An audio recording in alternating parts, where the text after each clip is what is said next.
தமிழ்நாடு அரசு இப்போ பைக் டாக்ஸியை தடை பண்ணிட்டாங்க.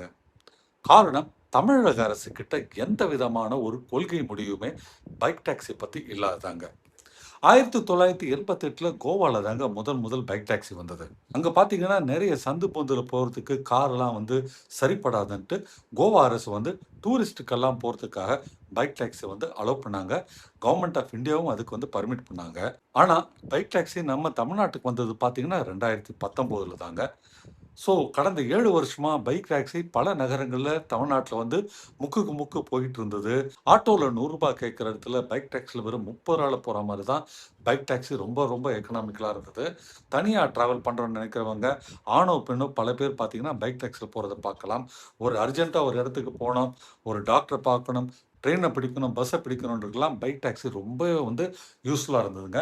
அப்படி ரொம்பவே யூஸ்ஃபுல்லா பைக் டாக்ஸி இருந்தது. நம்மளுக்கு மட்டும் இல்ல, அந்த பைக் ஓட்டுநர்களுக்கும்.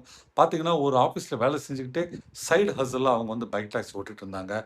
நெறைய வேலை தேடுற இளைஞர்கள்லாம் ஒரு இன்ட்ரீமா பைக் டாக்ஸி ஓட்டி பொழச்சிட்டு இருந்தாங்க. அது மட்டும் இல்ல, பார்த்தீங்கன்னா ஸ்விக்கி, ஜொமேட்டோன்ட்டு ஃபுட் டெலிவரிக்கு இருக்கவங்களும், அந்த ஃபுட் டெலிவரி டைம் தவிர மீதி டைம்ல பைக் டாக்ஸி ஓட்டிட்டு இருந்தாங்க. இப்படி பைக் டாக்ஸி பார்த்தீங்கன்னா, பலருக்கும் வேலை வாய்ப்பு வாங்கிட்டு இருந்தது.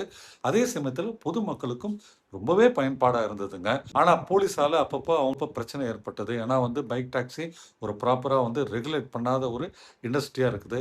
அதை தவிர அங்கங்க ஆட்டோ ஓட்டுநர்கள்லாம் ஸ்டாண்ட்ல அவங்கள மடக்கி அடிதடி வரைக்குமே போன கேஸ்லாம் இருக்குதுங்க பைக் டாக்ஸிக்கு. இந்த ஒரு காரணங்களுக்காக தான் மதுரையில பார்த்தீங்கன்னா, சென்னை உயர்நீதிமன்ற கிளை இருக்கு. அங்க கொஞ்ச நாளைக்கு முன்னால ஒரு நபர் கேஸ் போடுறாரு. நாங்கள்லாம் பைக் டாக்ஸி ஓட்டிட்டு இருக்கிறோம். போலீஸாலும், ஆட்டோக்காரர்களாம் எங்களுக்கு அடிக்கடி பிரச்சனை ஏற்படுது. அந்த பிரச்சனையிலேருந்து எங்களுக்கு சேவ் பண்ணுங்க. நீங்க, அதாவது உயர்நீதிமன்றம் இதற்கு ஒரு தீர்வு தாங்க. தமிழக அரசு இத பத்தி ஒரு ஒரு முடிவு எடுக்கணும் அப்படின்ட்டு, தமிழக அரசு அதுக்கான சரியான உரிமம் குடுக்கணுன்ட்டு அவர் ரிக்வெஸ்ட் பண்ணியிருந்தாரு. கோர்ட் தமிழக அரச கேட்டாங்க. இத பத்தி உங்களுடைய நிலைப்பாடு என்னன்னு கேட்டாங்க.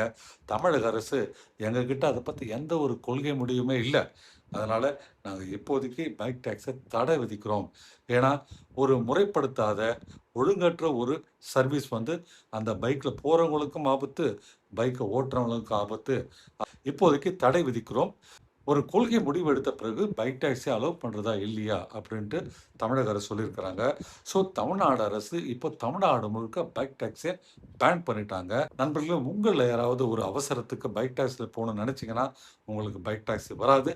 அப்படியே ஏதாவது ஒரு ஆப் வழியா நீங்க பைக் டாக்ஸி போறீங்கன்னா, நல்லா ஞாபகம் வச்சுங்க. அது உங்களுடைய ரிஸ்க்ல போறீங்க. அது மட்டும் இல்ல, கவர்மெண்ட் அதில தலையிடவே முடியாது. இன்சூரன்ஸ் கிளைம் வராது. போலீஸும் உங்களுக்கு எந்த விதமான சப்போர்ட்டோ இல்ல புரொடெக்ஷனோ பண்ண மாட்டாங்க. ஹைகோர்ட்ட நீங்க அப்ரோச் பண்ணாலும், அவங்களுமே தமிழக அரசு கொள்கை முடிவு எடுக்கல, பேன் பண்ணிட்டாங்க. நீங்க எப்படி போலான்ட்டு உங்கள கேள்வி கேட்பாங்க. அதனால please avoid taking bike taxi. அதே மாரி தமிழக அரசு விரைந்து, ஏன்னா பைக் டாக்ஸி நம்பி லட்சோப லட்சம் இளைஞர்கள் ஒரு வேலைவாய்ப்பா கருதி டெய்லி வண்டி ஓட்டிட்டு இருக்காங்க. பல நடுத்தர வயது மக்கள் பார்த்தீங்கன்னா, ஆஃபீஸ்க்கு போற வழியிலும், ஆஃபீஸ்லேருந்து திரும்புற வழியிலும் அந்த பைக் டாக்ஸி மூலம் சில நூறுகள ஒவ்வொரு நாளும் சம்பாதிச்சுட்டு இருந்தாங்க. 2 பேருக்குமே இப்போ பெரும் வருவாய் இழப்பு இருக்கு. தமிழக அரசு இதெல்லாம் அலசி ஆராய்ந்து பைக் டாக்ஸிய விரைவில் முறைப்படுத்தி உரிமம் குடுக்கணும். நண்பர்களே, இனிமேல் பைக் டாக்ஸி போறதா இருந்தா தமிழக அரசு முடிவு வந்த பிறகு மட்டுமே நீங்க யூஸ் பண்ணுங்க.